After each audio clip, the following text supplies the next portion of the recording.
मैं यूएई के होके अभी मैं तुर्की होके आया हूँ, और मैंने उन भाइयों को कहा मैं आया हूँ तो आप समझेंगे शायद ये मांगने आया है। मैं मांगने नहीं आया, लेकिन मजबूरी है। फिर से आ गए रे बाबा, इधर जहर खाने का पैसा नहीं है, तू जा रे जा। गजा से प्यास न बुझी तो अमेरिका और इत्तेहादियों ने यमन के खिलाफ भी महाद दे दिया। अमेरिकी सदर ने ऐलान कर दिया है तीसरी आलमी जंग का। अमेरिका ने यमन पर हमला कर दिया है और ये बहुत बड़ा हमला है। तोबा तोबा तोबा तोबा। मुझे और क्या हम हथियार और राइफल उठाकर फलस्तीन की जानिब रवाना हो जाए? मुझे तो खौफ आता है कि हम पाकिस्तानियों पे जरा सी इस तरह की बमबारी हुई, गज़वा हिंद में भारत की तरफ से हमारे शहरों पे लड़ाई हुई, लोगों ने तो एक दूसरे को खाना शुरू कर देना है।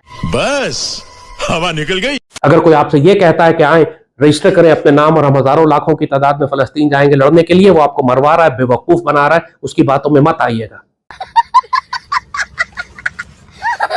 ईरान ने पाकिस्तान पर हमला कर दिया।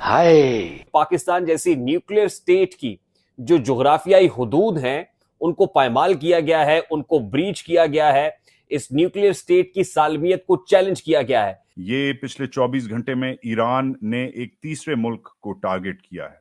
उस मुल्क का नाम पाकिस्तान है। लेकिन ये मेरे शायद फरिश्तों को भी इल्म ना हो कि पाकिस्तान पर ईरान हमला करेगा। ईरान ने जो अटैक किया है ये बहुत बड़ा अटैक है, क्योंकि ईरान को ये समझना चाहिए पाकिस्तान कोई गया गुजरा मुल्क नहीं है। पाकिस्तान की फौज कोई छोटी मोटी फौज नहीं है। पाकिस्तान में लोग डिमांड कर रहे हैं कि इसके संगीन नताइज ईरान को भुगतना होंगे। ईरान ने पाकिस्तान पर हमला कर दिया। ये बहुत बड़ी खबर है दोस्तों, पाकिस्तान के लिए बहुत बड़ी खबर है। रात के इस वक्त जब मैं वीडियो बना रहा हूं, अब से चंद मिनट पहले का यह हमला है। ये बात कोई बहुत पुरानी नहीं है, अब से चंद मिनट पहले का हमला है। पाकिस्तान पे हमला ईरान ने क्यों किया है? सबसे पहला जवाब आपको ये चाहिए होगा कि आखिर ये हुआ क्या। हमारा दोस्त मुल्क है, हमारा ईरान से कोई फड्डा नहीं है, हमारा ईरान से कोई मसला नहीं है, ईरान को हमसे कोई मसला नहीं है, तो आखिर ये हुआ क्यों है ईरान का पाकिस्तान पे हमला?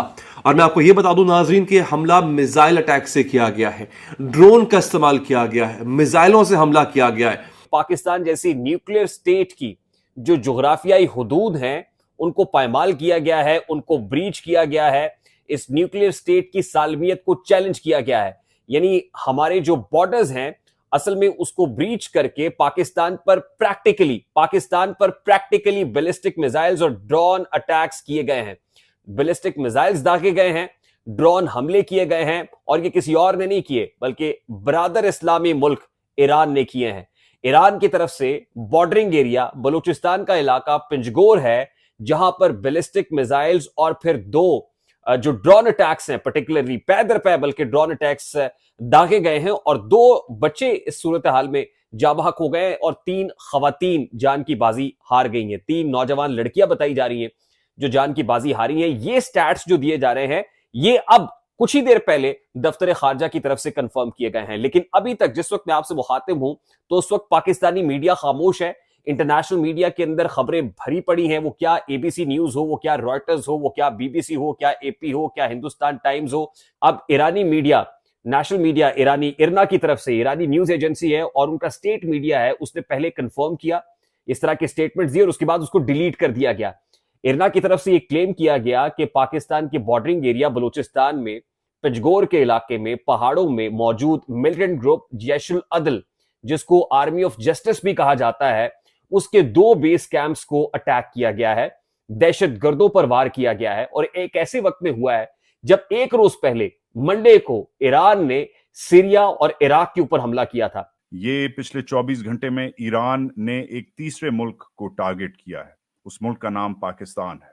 कल ईरान ने इराक और सीरिया में जो वो क्लेम कर रहा था कि टेररिस्ट ग्रुप्स के बेसिस थे जो मुसाद वगैरह अकॉर्डिंग टू ईरान चला रहा था, कल उनको टारगेट किया और आज पाकिस्तान बेस्ड जैशुल अदल को टारगेट किया गया है। अब जैशुल अदल जो है वो उसने पहले भी ईरान पे बहुत सालों से अटैक्स किए हैं। वो वेस्टर्न बलूचिस्तान में बेस्ड हैं, वो सिस्तान बलूचिस्तान में अटैक्स और ईरान के अंदर मेनलैंड ईरान में भी अटैक्स करते आ रहे हैं। ईरान और पाकिस्तान खुल के एक दूसरे के खिलाफ कम ही बात करते हैं, मगर आज ईरान ने अटैक कर दिया है। तस्नीम न्यूज एजेंसी जो इस्लामिक रेवोल्यूशनरी गार्ड्स कोर चलाते हैं, तकरीबन 12 साल पुरानी एजेंसी है, उसने ये खबर भी कंफर्म की है। रॉयटर्स ने ये खबर भी कंफर्म की है। मुमताज ज़हरा बलूच साहिबा कहती हैं कि पाकिस्तान की खुद मुख्तारी की यह खिलाफ वर्जी मुकम्मल तौर पर नाकाबिल कबूल है, इसके संगीन नताइज निकल सकते हैं। पाकिस्तान में लोग डिमांड कर रहे हैं कि इसके संगीन नताइज ईरान को भुगतना होंगे, पाकिस्तान ऐसा जवाब दे। जो जवाब है वो जाहिर है कि संगीन तरीन मामलात में इंतहाई एहतियात के साथ, कंट्रोल के साथ जवाब दिया जाता है, तो इसके संगीन नताइज निकल सकते हैं। मुमताज ज़हरा बलूच साहिबा की जानिब से ये बताया गया, और ये भी कहा गया कि हमारे आपस में कम्युनिकेशन चैनल्स हैं, एक से ज़ायद कम्युनिकेशन चैनल्स हैं, तो उन कम्युनिकेशन चैनल्स पर हम बात कर सकते थे, हमने ये नहीं किया और ये इल्लीगल एक्ट पाकिस्तान ने कहा कि हुआ। फिर ये बताया जा रहा है कि पाकिस्तान की जानिब से पहले ही तेहरान में ईरानी वजारत खारिजा में मुतल्लिका सीनियर ओहदेदार के पास शदीद एहतजाज दर्ज कराया जा चुका है। जब हम पाकिस्तान में वेट कर रहे थे कि हमारा दफ्तर खारिजा हमें कुछ बताएगा इस सिलसिले में, तो पाकिस्तान का दफ्तर खारिजा वहां एहतजाज रिकॉर्ड करा चुका था। मेरे वहमो गुमान में भी नहीं था कि यह होगा। मैंने ये आपसे जरूर कहा था कि पाकिस्तान चाहते ना चाहते कहीं ना कहीं इस जंग में झोंक दिया जाएगा, लेकिन ये मेरे शायद फरिश्तों को भी इल्म ना हो कि पाकिस्तान पर ईरान हमला करेगा। ईरान ने जो अटैक किया है ये बहुत बड़ा अटैक है, क्योंकि ईरान को ये समझना चाहिए पाकिस्तान कोई गया गुजरा मुल्क नहीं है। पाकिस्तान की फौज कोई छोटी मोटी फौज नहीं है, दुनिया की 5वीं बड़ी फौज है, 5वीं मजबूत फौज है। ईरान अभी जाके मिसाइल टेक्नोलॉजी के अंदर महारत हासिल कर रहा है। पाकिस्तान के पास 2-3 दहाइयों पहले यह टेक्नोलॉजी आ चुकी हुई थी। पाकिस्तान के पास सबसे बढ़ के एटम बॉम्ब है। तो जो पंगा लिया गया है पाकिस्तान से, ये बहुत गलत लिया है। एक बरादर इस्लामी मुल्क का रात गए इस तरह हमला करना एक बहुत बड़ा सवालिया निशान है। ये पाकिस्तान की खुद मुख्तारी सलामती पर हमला है। रात को जब तमाम रिपोर्ट सामने आ रही थी तो सरकारी सोर्सेज से हम ये खबर जानने की कोशिश कर रहे थे, और हम चाह रहे थे कि जब हम आपके सामने ये बात करें तो सरकारी सोर्सेज से मुकम्मल और मुस्तनद खबर हमारे पास आए। इसके हवाले से पाकिस्तान की वजारत खारजा ने अब से कुछ देर कबल बयान जारी कर दिया है। पाकिस्तानी वजारत खारजा ने ईरान की जानिब से पाकिस्तानी फ़ज़ाई हदूद की बिला इश्तियाल खिलाफ वर्जी की शदीद मजम्मत की है। अब दफ्तर खारजा की तरफ से ये तो एंडोर्स किया गया है, ये तो पता चल गया है कि ईरान ने हम पर अटैक खोला है, ईरान ने फायरिंग की है, बैलिस्टिक मिसाइल्स दागे हैं, ड्रोन अटैक्स दागे हैं, और हमसे पूछे बगैर दागे हैं। जो वो कह रहे हैं ना कि पाकिस्तान से ताउन, पाकिस्तान की कोऑपरेशन के साथ हुआ है, तो पाकिस्तानी दफ्तर खारजा ने बता दिया कि ईरान ने हमसे कोई पूछा नहीं है, और ये जो दो तरफा ताल्लुकात है, ये यकीनन उसके अंदर एक खलीज पैदा होगी। अब ईरान की तरफ से ये जो ब्लेटेंट अटैक किया गया है, यकीनन खत्ते की सालमियत खतरे में पड़ गई। एक ऐसे वक्त में जब इसराइल और फलस्तीन आपस में दस्तो गरेबा है, ऐसे वक्त में ईरान की तरफ से सीरिया, फिर उसके बाद इराक और अब पाकिस्तान के अंदर ये अटैक होना यकीनन खत्ते के अमन को डिस्टेबलाइज करेगा, और पाकिस्तान में तो वैसे भी इलेक्शन सर के ऊपर है।